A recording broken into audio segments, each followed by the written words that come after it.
I'm Cecile van Oppen. I'm the co-founder of Cooperate, and for lack of a better word, we are a consulting firm busy in the acceleration in the transition to a circular economy.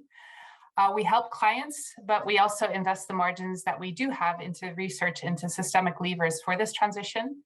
And we are firm believers in this, that growth as a notion should be challenged, and have integrated this into the way that we run our own company. So we also practice what we preach.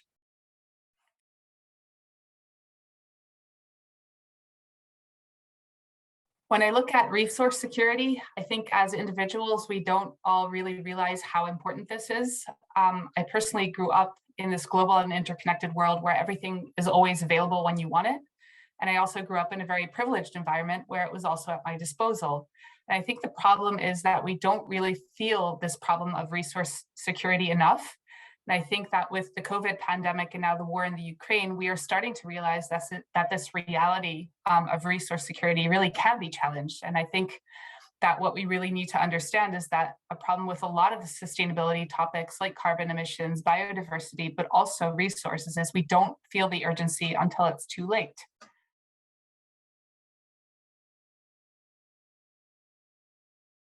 I think when looking at solutions to tackle overshoot, I think we really need to redesign our economic system. I know this may seem like a long shot because it seems so out of reach and abstract, but we've also created the current economic system. And we need to realize that the current economic system is just unfit for the challenges that we are facing today.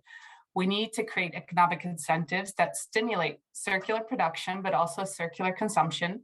And I don't mean just producing and consuming at the same level, but then with more sustainable products. But we really also need to challenge the level at which we consume and produce. So I think, as a Western country, we need to degrow, we need to deconsume, we need to deproduce, and we need to make it interesting for entrepreneurs and consumers to live with a smaller footprint.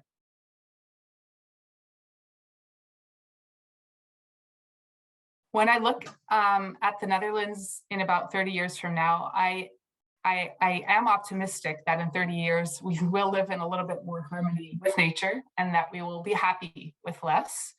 But I'm afraid this will also be the result of the rising sea levels confronting us with our current reality. So I think we need this wake-up call to really live in a different way, consume in a different way, and then create a beautiful future for us and for the next generations to come.